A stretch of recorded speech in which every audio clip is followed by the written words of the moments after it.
Agustín Laje fue a Neuramedia y dejó a todos sin palabras. La idea del género es que todo es una construcción social sí. y o una autopercepción. Vos tenés para elegir cuál de las dos variables te gustan, las dos funcionan para esa ideología. Ahora, si vos decís que la biología y no la autopercepción o la sociedad es la que determina tu identidad sexual, ya fuiste. Y él entonces, como politólogo, me refiero a Leonardo Orlando, iba a dar cursos desde un paradigma de biología evolucionista. Él iba a tratar de explicar por qué las diferencias entre hombres y mujeres tienen raíces biológicas evolutivas que nos retrotraen miles de años. Entonces, eso va a venir a explicar a la Fundación Faroy. Bien. Lo que no lo dejaron en Francia. Pará, ¿lo limpiaron de allá? ¿Lo limpiaron directamente? Aparte, a ver, lo que tengo entendido es que le recomendaron dejarse aplastar por el sistema, cerrar la boca y seguir en voz baja ahí adentro. Pero como él justamente denunció la censura, tuvo que irse y ahora trabaja en la Academia Húngara. Él vive en Hungría. Es argentino, es brillante. Eso es la vieja política,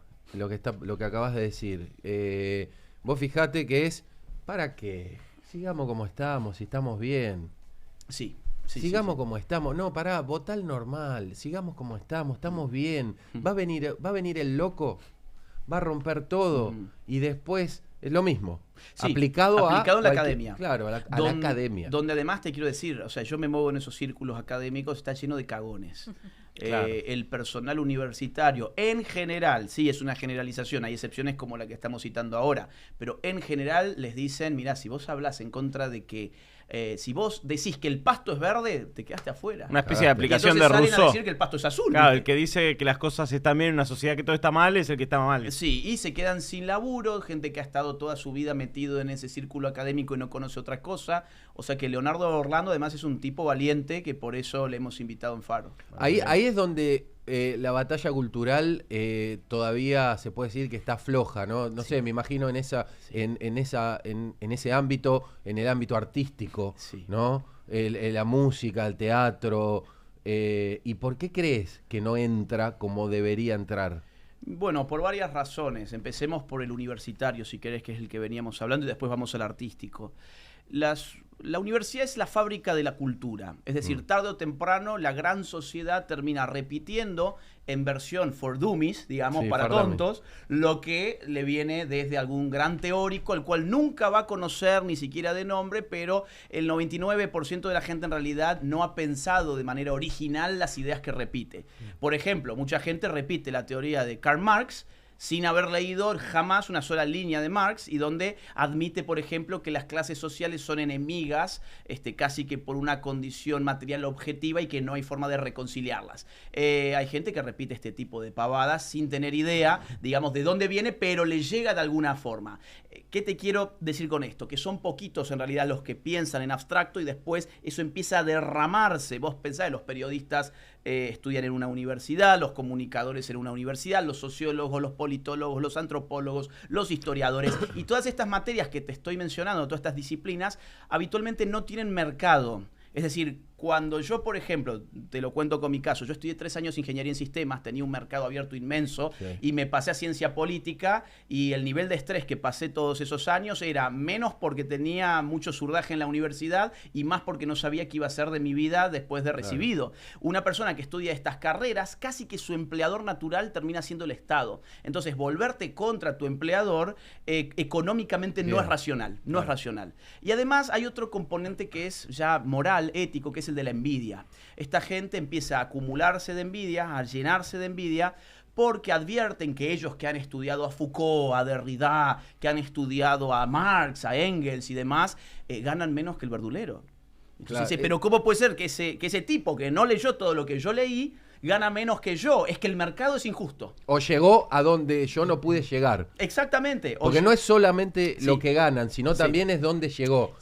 Sí, a ver, no hay nada que le genere más odio que los autores independientes que tienen éxito en el mercado, por ejemplo. Para ellos eso es basura. Todo lo que triunfa en el Estado es basura. Todo lo que no lee absolutamente nadie. Además, los promedios de papers académicos en ciencias sociales y humanidades de lecturas debe tener 1, 2, máximo 3. Es decir, nadie los lee realmente, pero cobra una fortuna. ¿Te acordás los de CONICET, por ejemplo? El ano de Batman. Sí. Bueno, todo. esos son tipos que salen y dicen, a ver, ¿cómo voy a vivir ahora? Bueno, tengo el papá Estado que me va a dar la dádiva. Ahí es donde me hace ruido esa línea, porque no deja de ser, entre comillas, un microclima. La universidad son unos cuantos años y nada más. Después, cuando vos salís a la vida real, te encontrás con algo totalmente distinto. Sí, ¿me entendés? lo que pasa es que esa gente que vive en esa burbuja es la que termina discutiendo sobre la historia, sobre la ética, sobre los símbolos, sobre la política. El que va a estudiar, por ejemplo, arquitectura, administración de empresas, ingeniería, va, estudia, hace lo que tiene que hacer y se mete a laburar de una buena vez. Claro. Los otros son, y no va a estar discutiendo a ver si el paradigma ético de tal o cual corriente es válido o no. Los que van a estudiar eso son los tipos que se dedican a ideas abstractas, que además reciben como empleador al Estado y que por lo tanto son soldados que luchan por el estatismo porque su interés objetivo está allí. Luego tenés díscolos. O sea, Leonardo Orlando, de quien recién hablamos, es un díscolo. Javier Milei ha sido un díscolo, ciertamente. Pero, por ejemplo, la Escuela Austríaca de Economía, en Ciencia Económica, prácticamente no se da y donde se da es una materia optativa. Para claro, que no la es como tome que nadie. estás todo el tiempo con Gramsci, pero en algún punto hay que pasar al sistema, a explicar Hayek, a Rothbard. Pero no lo hacen. No lo hacen. Y no será momento quizás de ¿por qué no plantear lo una hacen? línea paralela de competencia. ¿Por qué no lo hacen? Y porque hacerlo sería presentarle al alumno una variante radicalmente opuesta a la que le han venido atornillando en la cabeza durante años. Y hay muchos alumnos que realmente no lo hacen de malo, sino es que intelectualmente no han conocido ninguna otra variedad y se han comido el verso de que la izquierda tiene el monopolio de lo intelectual, digamos. Que a la derecha le es ajeno la idea de discutir ideas, la ciencia social, las humanidades, cosa que es totalmente falsa. Pero bueno, en las universidades eso no se enseña habitualmente. Vos decías la universidad, pero el otro día lo vimos acá, la semana pasada, han empezado acá, sobre todo acá en Argentina, hay una tendencia de que han empezado la escuela primaria también. De adoctrinar a algunos docentes, a meter ideas en la cabeza de chicos que ahí son, porque los que van a la universidad son generalmente mayores de edad. Esos son chiquitos, son infantiles. Ni hablar, desde luego que sí. Es más, te lo ejemplifico ya con uno de los temas que vamos a tratar hoy en la Fundación Faro. ¿De dónde vino la ideología de género como obligatoria para la currícula escolar? En realidad vino de Naciones Unidas. En el año 95, en la cuarta conferencia sobre la mujer en Beijing, Naciones Unidas compromete a todos los estados a incorporar, entre otras cosas, una currícula basada en género en todos los sectores educativos. Y nosotros lo materializamos durante el kirchnerismo, especialmente con la ley ESI, que en principio uno puede estar de acuerdo con que se dé educación sexual, pero cuando vos le metés ideología de género y le das al chico ejercicios, como por ejemplo en Córdoba hay un manual espantoso, donde el chico durante media hora se tiene que autopercibir con un género que no es el suyo, con una orientación sexual que no es la suya, con una edad y con un nombre distinto, para al final de la clase reparar en la opresión que sufre el lobby LGBT. Mirá, yo te voy a contar algo que creo que nunca conté. En 1992, cuando nos tocó la educación sexual, yo estaba en cuarto año, el colegio optó por hacerlo con la profesora, dividió el grupo en dos y los papás. Claro. ¿Entendés? Claro. Éramos 38, bueno, un día nos mandaron a, no sé, a gimnasia a la mitad y a la otra mitad vinieron los papás de cada uno y junto con la profesora discutieron y empezaron a hablar de educación sexual. Claro. Algo que para mí fue, y me acuerdo porque también, viste, esos chicos te daba cosas, pito, meter, ¿entendés? Cuidado, viste que depende cómo es cada uno. Y la verdad que, digo, no hay otra forma de hacerlo. No, porque no hay además, otra forma. Todo es tan nuevo, para mí, es una palabra, mierda. Sí, es una mierda. Aparte, quien tiene casi naturalmente, digamos así, el interés objetivo más significativo para con la criatura es el padre. Son aquellos que han llevado adelante el costo de traer una vida humana al mundo. Estamos diseñados psicológicamente para generar un apego tal que la única institución donde un individuo está dispuesto a morir por regla general por otro individuo de ese grupo social es la familia. Vos esto no lo encontrás en el... ¿Sigue siendo la familia? Bueno, ese es el tema, ¿no? Es instintual. Hoy tenés familias disfuncionales. Yo te tomo que en el 92 está bien que el papá venga y nos dé la clase de educación sexual. Ahora, en el 2015, ¿hubiese estado bueno? Mira, a ver, por lo menos incorporás a una institución de la sociedad civil y no le dejás al político el monopolio de meterle mierda, como dice Tronco, a tu hijo en la cabeza. Y para padres que llevan adelante una familia funcional es una herramienta importante. Pero capaz que tenés otro padre que comulga con estas ideas relativistas. Bueno, que se las enseñe en su casa. Claro. Que se las enseñe en su casa. A ver, ¿de qué estamos todos de acuerdo? Y creo que se desvió un poco el tema, pero está bueno. ¿De qué estamos todos de acuerdo? Que hay que enseñarle al niño cuáles son signos de abuso sexual para que se prevengan el abuso sexual, que está bueno enseñarle al adolescente los cuidados básicos de las ETS, los cuidados frente al fenómeno del embarazo adolescente. De eso estamos todos de acuerdo. Ahora, lo que ya no estamos todos de acuerdo es que a tu hijo le digan que media hora tiene que ser, a tu hijo Juancito tiene que ser Juanita y tiene que simular que es el novio de Pepito. ¿Te das cuenta? Es una intervención fuera del ámbito familiar encima. Y además hay dentro de esas cosas es casi forzarlo, porque es vos estás seguro que te sentís nene. Te sembrás la duda. Vos ya está. Y en Colombia de eso 8, terminó 9 con, años. Mirá, con hormonización en Colombia terminó eso. Te cuento una anécdota de esto que es súper... A mí me llama Jorge Lanata en el año 2018 y me pide que esté en su programa para hablar sobre este tema que estamos hablando ahora. Yo estaba dando una conferencia en Murcia, en España, y me dicen, por favor, aunque sea a través de Zoom. Bueno, está bien, a través de Zoom grabamos 1 hora y media de diálogo con una periodista suya, que yo tuve la viveza, digamos, de grabarla de costado por si algo pasaba, y gracias a Dios que la grabé de costado, porque finalmente de esa hora y media ellos pusieron un fragmento de 3 o 4 segundos insípido que no decía nada. Pero ¿qué usaron en ese informe que hacía Lanata? Usaron a un nene de 7 años de Salta. El nene ahora era una nena y lo ponían los periodistas de Lanata como un ejemplo de liberación sexual, de identidad de género y demás.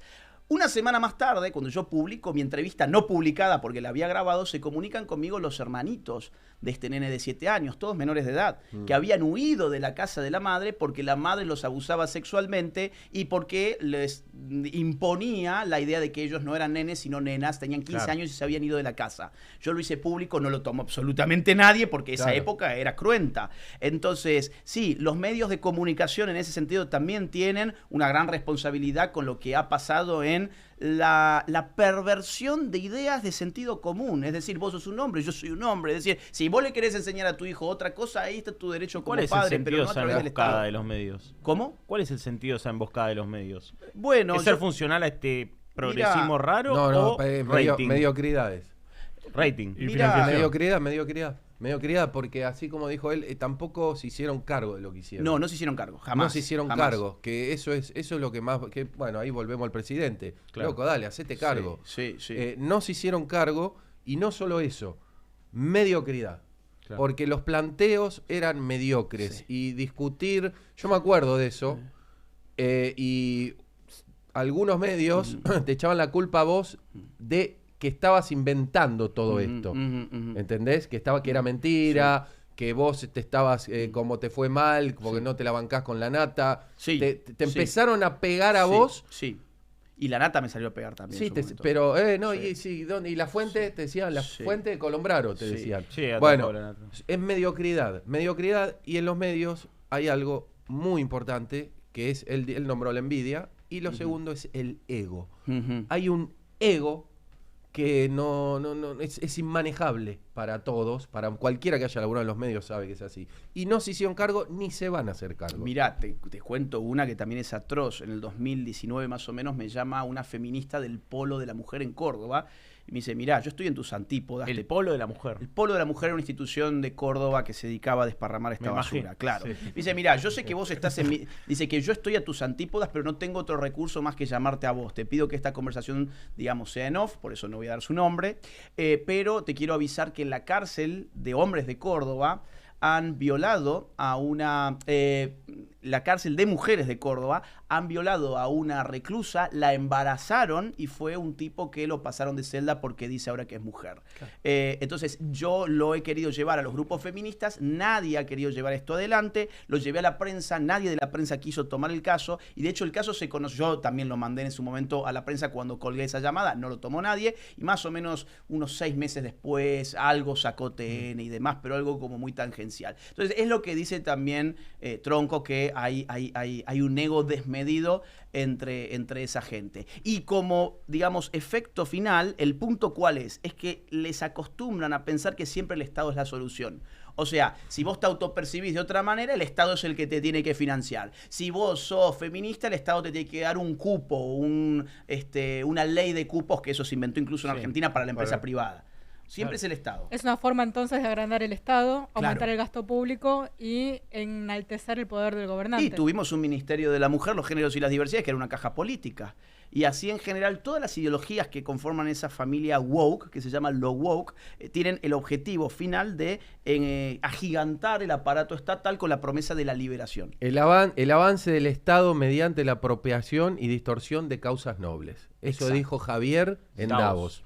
Sí, bueno, porque... Y vos sabés que cuando dijo eso, ¿te acordás lo que fue el discurso de Davos? Que una semana pegándole barbaridades. Lo editaron. Esa parte, que fue cuando él presenta y dice el avance del Estado mediante apropiación y distorsión de causas nobles, nadie la puso. No. Entonces ahí tenés ego, envidia, mediocridad, mala leche, real malicia, todo. Sí. Ahí tenés todo. Sí, mirá, el otro día justamente di una entrevista... Con Feynman. Para Diario Clarín con una periodista que no piensa como yo, fue amable y demás, y me preguntó por el discurso de Davos, me había preguntado si yo lo había escrito. Le dije, no sé quién lo escribió. Bueno, ayer veo que salió publicado la nota y dice que yo digo que lo escribió un tal Santiago Cabo. No tengo idea quién es Santiago Cabo, pero eso fue lo que puso. O sea, ¿cuál es la intención? No lo sé. Pero ¿Trabaja? ¿Lo conocemos? No sabemos. No sé quién es Santiago Cabo, pero eso dice Clarín que yo digo a su vez que... que no dijiste. No, es que no sé quién escribió eso. Yo supongo además que el propio Milei es el que en gran medida lleva adelante sus propios discursos. Sí. Es una suposición, por eso mi respuesta es esta, no lo sé, yo no fui. De hecho nosotros tenemos varios que nos regaló él. Claro. Con puño y letra de él, escrito. Exacto. Sí, la mayoría los escribe él. Exacto, exactamente. Entonces, otra vez, bueno, yo no sé si hubo mala fe o no quiero acusar a la periodista. Pero ¿cómo no va a haber mala para? Perdón, déjame acusar a mí. Dale, déjame acusar a mí. Hola, soy un chorro. Y leo la nota. Dice Tronco que no es un chorro. No, dije que soy un chorro. Ya está, mala leche, boludo. Es mala leche. Vos dijiste, no escribí ese discurso. Y en la nota que lees, escribí ese discurso. No, dijo, Santiago Cabo escribió ese discurso. Pero yo no conozco Pero vos no dijiste Santiago eso. Cabo. No, bueno, listo. Por empezar, no conozco a nadie que sea Santiago Cabo. Mala leche. ¿Quién es Santiago Cabo? No sabemos quién es. ¿Quién son? Vamos a ver, vamos a buscar a... Chicos, busquen quién es. ¿Cómo será? ¿Con C o con K? Con C. Ahora, Santiago Cabo busquen a ver quién es. Se le pidió a la periodista que haga la corrección. Vamos a ver si la hizo o no. Bueno, o sea, por ahí ya lo quitó. Pero si no, yo tengo también por acá el screenshot porque se lo saqué. Carpeteamos, dale, carpeteamos. Vamos a carpetear. Pero, siempre hay que guardarse no, todo. Y es que está mal, ¿viste? Porque... Ya en otra oportunidad, con otra nota también escrita, las más peligrosas son las escritas. Ellos después ponen lo que quieren. En otra oportunidad yo puse, estaba en contra de, por ejemplo, no sé, el aborto, el tema del feminismo radical, lo que recién denominábamos ideología de género, y me chantaron por ahí que estaba en contra del divorcio. Yo también tuve que hablar y decir, mirá, yo nunca dije eso, no nota, la tengo grabada. Te voy a decir algo que hacía un periodista que no voy a nombrar porque es un chabón muy buena onda, está grande ya.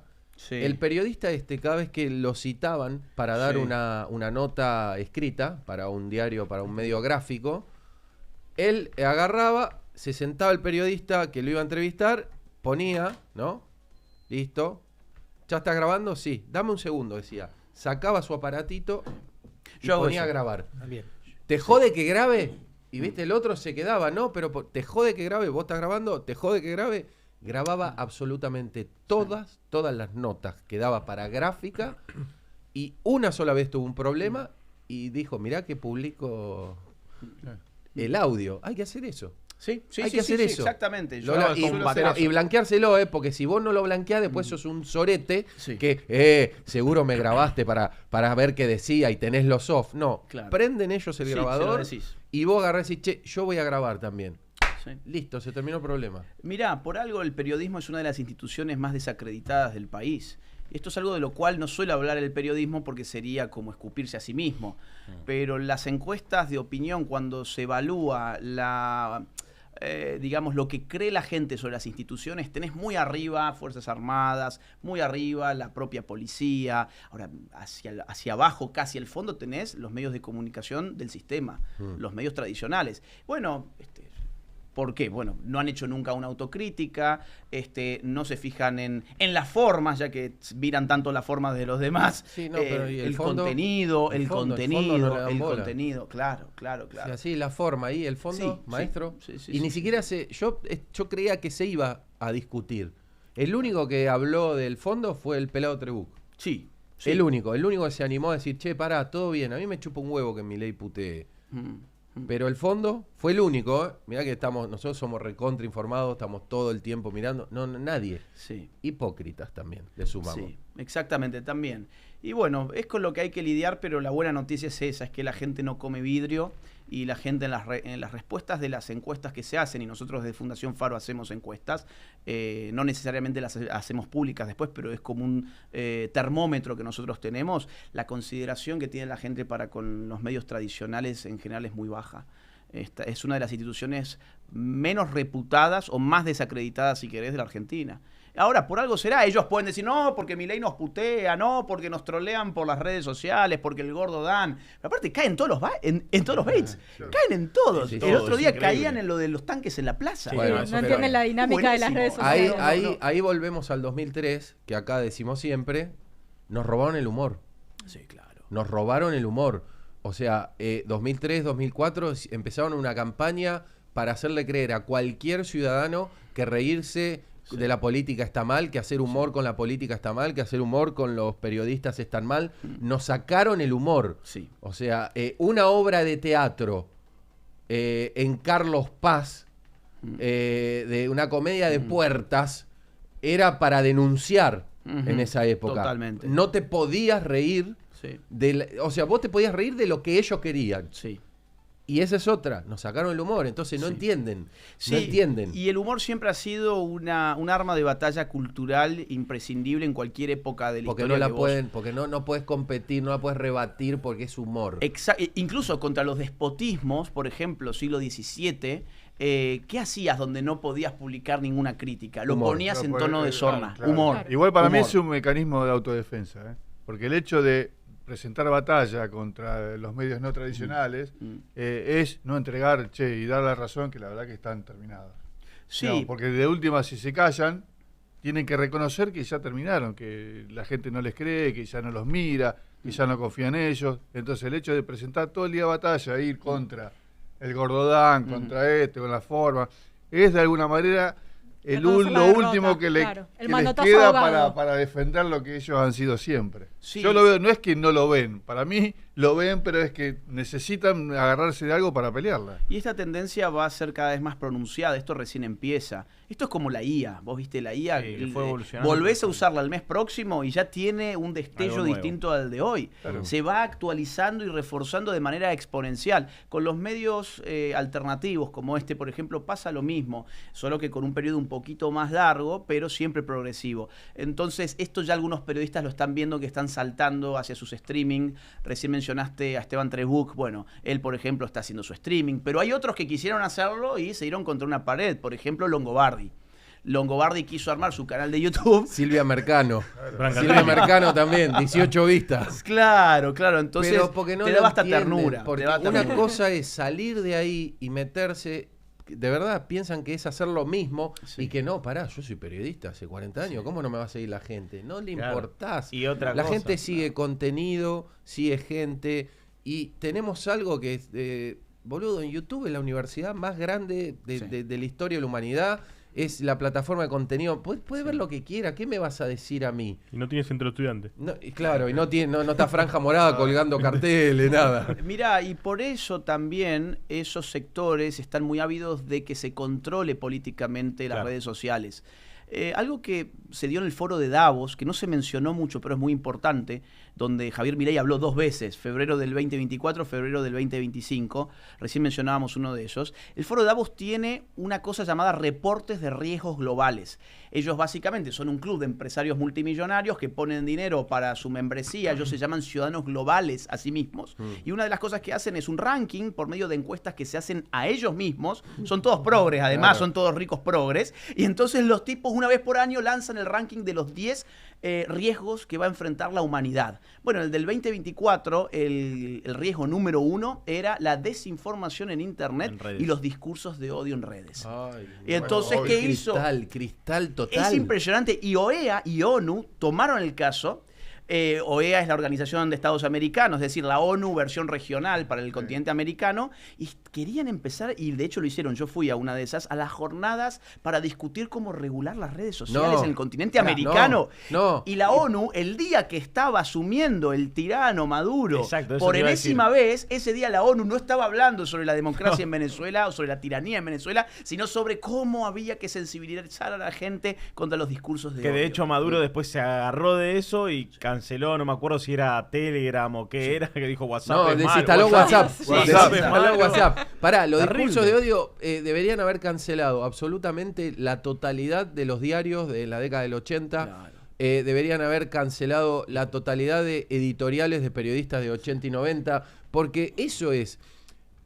nos cansamos de decirlo acá. Eso existe desde siempre. Sí. Siempre. Y de hecho, ayer subí un tuit de una viewer de acá que nos muestra a su abuela puteando al periodista que está en la tele. Eso pasó siempre. Que lo decimos, siempre pasó, Wow. siempre. Yo siempre digo, mi viejo puteaba a Neustadt y le decía de todo. Claro. Hijo de puta. Estaba un día que llevó a María Julia Alzogaray. Si vos te lo garchás, Carlos, cualquier cosa, decían, hija de puta. Le puteaba la tele. ¿Qué pasa? Neustadt nunca se enteró, mi papá. Claro. Ahora se enteran todos. Todos. Entonces, eso es lo que le molesta. Porque discurso de odio, ¿cuántas tapas de diario de los 90 podemos encontrar que son discurso de odio? ¿Cuántas columnas de opinión? Sí. ¿Cuántas cartas de lectores que escribían los propios periodistas? Sí, totalmente. Y después lo borran con el codo. Ahora, como Marcelo Tinelli, por ejemplo, ¿cuánto discurso sexista, real? Jorge Rial, a ver, yo no puedo creer, esta gente es como el ave fénix, ¿no? O sea, renace de las cenizas y se inventan una nueva personalidad que jamás tuvieron. Igual yo iría un paso más allá incluso. Alberto Fernández. Mirá, porque estamos nombrando, o sea, Aliade. nombremos al uno. Alberto Fernández. Bueno, Espinosa, Alperovich, tengo un montón. Espinosa. Bueno, Rial se pasó al streaming también. Rial también es se una locura. Canosa, ¿no? Es una locura. Y Alejandro. Canosa, sí. Hay varios. Y próximamente Hay varios. Cristina. No, dijeron que no. Sí, Dijeron que no. Qué Espera. bizarro, sería bizarro. Espera, Dijeron ¿qué que pasa? no. Sería República Bananera total. Eso, el flaco recién decía que los medios tradicionales están arrasados. Y puede ser, hay muchos que sí. ¿Cuándo se traslada eso a la política? Un poco tiene que ver que una persona como Milei, hoy ocupando el puesto de presidente de la nación, tiene que ver con esa renovación. Es un tipo que no era de la política y viene a ocupar ese lugar. Pero el resto, pues él decía, yo lo escuchaba en el programa hoy con Ale, no va a venir un plato volador y va a sacar a toda la casta de un día para el otro. Sí. ¿Cuánto le cuesta esa renovación para que a la política le pase lo mismo que le pasa a los medios? Bueno, a ver, a los medios lo que le pasa, a mi juicio, es generacional. Es decir, todavía si tienen poder político los medios de comunicación es porque hay un sector etario que sigue consumiendo medios y no redes sociales. De hecho, el gran problema, por ejemplo, que tiene el partido Vox, la derecha española, en España es que la sociedad es muy grande en edad, hay comparativamente con Argentina, pocos jóvenes y por lo tanto no ha explotado todavía el fenómeno y el Estado concentra todo el aparato mediático. Okay. Ahora, ¿cuándo pasa a la política? Yo creo que ya pasó. Ya pasó. O sea, y claro, a ver, noviembre 2023 fue, digamos así, la peor pesadilla nunca creída realidad. Nadie pensaba en general que Javier Milei iba a ganar en el 2023. Nadie. De hecho, te cuento una anécdota. Yo hice un video en abril del 2023 analizando unas encuestas que veían lo etario, es decir, los jóvenes que estaban con Milei a full, y el tema del ingreso, o sea, por clase social. Yo veía que los sectores medios bajos y bajos estaban aceptando cada vez el discurso de Milei y dije, esto no es el PRO, ¿eh? Esta gente lo está analizando como si fuese un desprendimiento políticamente incorrecto del PRO, pero en realidad es sociológicamente tremendamente distinto. Y bueno, se comieron la que se comieron. Entonces yo creo que ya pasó a la política ya se desarmó tal como la conocíamos, pero los medios todavía no, porque todavía tienen muchos consumidores de un público etario muy, muy avanzado. En general. Sí, pero que no entienden, Agustín. No entienden. Tienen consumidores avanzados. Hay una radio en particular que siempre se jode, que los que laburamos los medios decimos una vez que se le mueran todos los oyentes que le quedan, la radio tiene que cerrar, porque son... Pero no los entienden. No los entienden porque no escuchan a la gente, no saben cómo viven, no saben lo que piensan, no saben lo que hablan sus nietos con la gente que escucha, y te sorprendés, mira, si vos te vas a una de esas radios que el público es más 60 y te pones a escuchar los mensajes que llegan, te sorprendés. Vos al aire vas a escuchar otra cosa, obviamente, claro. Pero vos te volvés loco de escuchando, bueno, che, a ver, llegaron 25 mensajes, ¿20? 20 son que están contentos con el gobierno, o con Javier, o te hablan de los nietos y de cómo ellos apoyan a sus nietos. No entienden, la tele, la radio, los medios, no entienden a quién les hablan. Y esto que estás diciendo es muy importante porque apunta directamente a lo que entendemos por democracia. Los medios han experimentado una democratización de la palabra, ya que la izquierda, los progres, siempre dicen nosotros somos los demócratas, nosotros defendemos puro verso, pero fíjate que hasta se rebelan contra un fenómeno tecnológico que todo lo que ha hecho ha sido expandir la posibilidad de hacerse escuchar. Antes, como decía Tronco, uno estaba atornillado en el sillón mirando la televisión, un mensaje unidireccional, sin posibilidad de retorno. O mirando, por ejemplo, un periódico, el cual podías putear como el... ¿cómo se llamaba este tipo? El Tato Pazman, Tano Pazman. Tano Pazman, el que puteaba la tele con River. Eso. A ver, esa es la gráfica de la incapacidad técnica de poder hacer una devolución política. Ahora, los medios te permiten hacerla y esto es su final. Claro. Solo que, evidentemente, estos procesos, insisto, son largos. Toman su tiempo y ya se está viendo. Hay un ejemplo que les molesta mucho a los dueños de medios, que es el siguiente. Yo creo que primero va a desaparecer la radio FM. La radio FM, chau. Pero digo, maestro, hablé con uno, tiene 2 radios. Maestro, yo agarro Spotify, pongo La Mancha, la Unión Soviética, porque tengo ganas de acordarme de Kicillof, y la escucho. No tengo que esperar a que vos me la pases. Si yo quiero escuchar, no quiero que tu locutor del orto me corte el tema a la mitad y me diga que la temperatura es 18 grados, porque la temperatura la veo acá, en el tablero del auto y en un cartel de la calle. Basta, muerta, la FM muerta. Y el clima. El clima, ¿qué me importa el clima? Boludo, acá está. Y el horóscopo, viste que antes sí. Y antes era clima, horóscopo, tránsito. Y ya el tránsito tampoco. Era HTH. Twitter, el HTH del locutor. Hora, temperatura, no, pará, me falta uno. El HTH, ¿qué era? Temperatura. Sí, se llamaba HTH. Humedad. Bueno, no. Y ya está. A la mierda la radio FM. Y te la discuten. Bueno, fíjate que el precio de las licencias de la radio bajaron un 60%. Chau. ¿Y por qué? Porque no se quisieron reinventar. Mirá, los vendedores de vela también se retobaron contra los que vendían bombitas de luz. Es decir, esta es la historia de la evolución tecnológica. Siempre va a quedar sectores tecnológicamente rezagados que esto... No, gracias, tengo agua. A ver, esto tiene un nombre técnico que lo dio un economista llamado Schumpeter, que es la destrucción creativa. Claro, la tecnología avanza destruyendo otra tecnología, pero trayendo una habitualmente superior. Esto lamentablemente no ocurre en el mundo de las ideas. Este es un gran tema. Si yo vamos a suponer, pues esto es lo que rebate la idea de los progres, de que las ideas nuevas son siempre mejores que las anteriores. Vamos a suponer que yo tengo 2 teléfonos aquí atrás de mi espalda y yo se los voy a regalar a ustedes, pero uno solo de los 2, con la única información que es la siguiente. Uno fue fabricado en el 2025 y otro fue fabricado en el 2005. La decisión racional que ustedes toman es de inmediato, a las claras, el del 2025, porque el 2005 te va a llevar el Nokia 1100, te das cuenta. En el otro tengo el iPhone, no sé, 17, lo que fuere. Eso que es tan obvio para la tecnología, para las ideas no lo son. Y los progres, si yo tengo 2 libros aquí atrás y te digo uno fue del 2025 y el otro del siglo 3, 4 antes de Cristo, y ya no la tenés tan clara, porque quizás acá tengo Aristóteles, Platón, y acá una bosta de esas que venden por allá, ¿no? Entonces, esos son disputas culturales, te das cuenta. Ahora, la tecnología es generalmente lineal. Claro. Lo que viene supera lo anterior. Quiero el 17, no el 15, ni el 14, ni el 13, te das cuenta. Y estos tipos, bueno... También cambiar es difícil para gente que ha estado décadas trabajando con una especie de aparato tecnológico. La radio, como vos decís, responde a una lógica que habría que remodelarla, pero no están dispuestos a hacerlo. No quieren cambiar. Lo mismo de ahí, lo mismo que vemos en la tele. No están dispuestos. No quieren adaptarse, no quieren cambiar, siguen, es así porque yo soy yo y yo soy esto y no al pedo llegué donde llegué. ¿Dónde llegaste? Ahora, Hacer un... o sea, en dale. 10, 20 años ya no vamos a estar hablando de esto, todo eso. Para No, mí ya está. Es ojalá. una generación que se va, me parece a mí. Lo mismo culturalmente. Yo creo que la batalla cultural, Sí.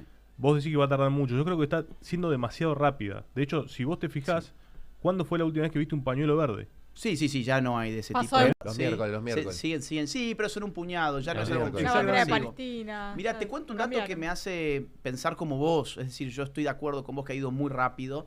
El otro día Opinaya, hace 2 días, sacó una encuesta donde 63% de los argentinos cree que lo que debe hacer el gobierno es seguir recortando el gasto público. Cerca del 60% cree que las crisis recurrentes en Argentina tienen un móvil llamado déficit fiscal. Casi el 60% está de acuerdo con el recorte de los empleados públicos. O sea, cuando vos lo ves desde ese punto de vista, nuestras ideas políticas y económicas han avanzado de una manera brutal. Ahora, ¿dónde está, digamos, el ámbito donde no se ha avanzado? Ya mencionamos uno que eran las universidades. El Senado. Y el otro que son los medios de comunicación, pero la alternativa fue la comunicación social alternativa, como los streamings, por ejemplo, y el otro son los artistas, que nos había quedado también ese tema. Quedan. Y es que el artista también ha tenido en general un interés objetivo, material, de ser el socio del Estado. Sí, Los- igual, yo ahí, perdón, Sí. no creo que vaya tan rápido la batalla cultural. Porque ¿En qué para mí, sentido? y claro, para mí vos empezás a ganar la batalla cuando lográs transformar, no cuando por tus ideas y por tu momento lo único que haces es esconder. Para mí hay mucha gente que hoy está escondida y no habla. Sí. ¿Me entendés? Es que no tiene es- fin. Está No bien. es que uno dice, bueno, ya Justamente, gané. no es que lográs transformar, che, bueno, esta... Eterna Flaco. vigilancia. Claro, Bueno, eso. Pero sí, es una ¿Me eterna entendés? vigilancia, pero se está transformando. Lo estamos viendo. Antes Sí. teníamos solamente convencimiento para pero mostrar. eso Hoy va a ir de tenemos generación resultados. en generación, por eso no creo que sea tan rápido. Flaco, pintaron las radios. Y no solamente las radios políticas, pintaron las radios de cultura. ¿Está bien? Yo opino Todas esas igual que culturas vos, digo, que esa profesaban batalla hay que progresismo. librarla. Digo, no quiero caer en el facilismo de, che, va rapidísimo. No, para mí es, y esto se va a lograr décadas. tras Pero décadas todavía. pero pasa en el mundo, flaco. Acá estamos con un pie en la cabeza desde hace mucho tiempo, de verdad. Sí. Siempre hablamos del humor, lo acabamos de mencionar. Pasa en la ciencia. Tenés los científicos mainstream, que esto es lineal, o sea, dinosaurio, pumbas, todo lineal, y tenés el otro científico, no sé, Graham Hancock, y te dice, no, pará, maestro, yo creo que por lo que estudié, acá hubo 2 glaciaciones hace 13.000 años, y me parece que nos reseteamos. Sí. No, a cagar, vete, es como echado, fuera. Sí. No, ni siquiera le dan la posibilidad de escuchar, y el tipo tiene la prueba, no, chau, No. caca. ¿Entendés? La ciencia, bueno, el artista es muy, muy, muy fácil. Por lo que dijo él es nada. Hoy las puertitas del señor Culo en el Teatro Municipal de General San Bueno, Martín. claro, sí, Y ya listo, papá. sabés. Y listo. Está muy Que saco muy lo del evidente. Inca. Saco lo del Inca, porque el Inca ha tenido buenos aportes, ponele, si querés, y ha tenido choreo a lo loco. masivo. Ahora, Más choreo que buenos aportes. no, olvídate, Sí. pero más choreo. En la época de, mirá, la segunda presidencia de Cristina, que es 2008, Sí, ahí donde empezó la televisión digital, sí. era una locura, pero una locura. Vos tenías al hermano del ministro de Planificación, Julio De Vido, haciendo una serie. Maestro, creo que sos maestro mayor de obra. ¿Qué hace haciendo una serie? Claro. El choreo fue, pero tremendo. Y están dolidos. Sí. ¿Por sí, qué? sí, sí. Porque no se puede de otra manera, porque hay que competir de otra manera y porque nunca nadie tuvo los huevos Sí. de ponerse a hacer las cosas como hay que hacerlas. Mira, los teatros, Rocky, Claro. ¿entendés? Si la pones te va a ir bien. Claro. Salí a competir, estaban cómodos. La Una comodidad, y eso va a ser muy difícil, y yo no creo que ahí se pueda, entre comillas, ganar. Es decir, bueno, está Chito, mimo, ¿viste? Dale. Sí, seguí. Mirá, quizás que lo que venden ellos, estos productores de cine que terminan creando películas que no ve nadie. Capaz no es tan bueno como ellos creían para la gente. Capaz el hecho de que no haya gente dispuesta a pagar una entrada de cine para ver su película debiera ser una señal de que deben cambiarse de oficio, de trabajo, de profesión, lo que sea. Pero no, aparece ahí la idea del Estado me lo tiene que pagar porque yo soy un genio y toda esta falsa autoestima que estos tipos ponen de manifiesto cada rato. Bueno, ego, otra vez. Claro. Yo soy Andrés de Boca. Claro. Iba a nombrar a mí. Bueno, ¿te acordás la telenovela que iba a ser? Hace 90 años eras Andrea del Boca. Bueno, te vendían que era algo intelectual, algo que no era comercial. Y en realidad, que no funcionaba comercialmente, o sea, no lo puedes explicar de otra manera. No funciona, no te lo va a ver la gente. Hay 3 espectadores. De hecho, si vos te fijás, donde más han triunfado es justamente con esto de la infiltración, es cuando hacían series que romantizaban la pobreza y y por ejemplo las cárceles. No, boludo, ahí triunfaban. Romantizaban el chorro. Claro, pero ahí el triunfaban. Chorro. Había una plataforma que se llamaba CDA, que se llamaba Contenidos Digitales Argentinos, que compraban de todos lados. No sé, vos grabaste, ¿cuánto dura? 25. Sí, me sirve, vamos adentro. ¿Y de qué hablas? De los caballitos, listo, vamos, buenísimo. ¿Cuánto te salió? 10. Bueno, facturame 22. Eso pasó, Contenidos Digitales Argentinos.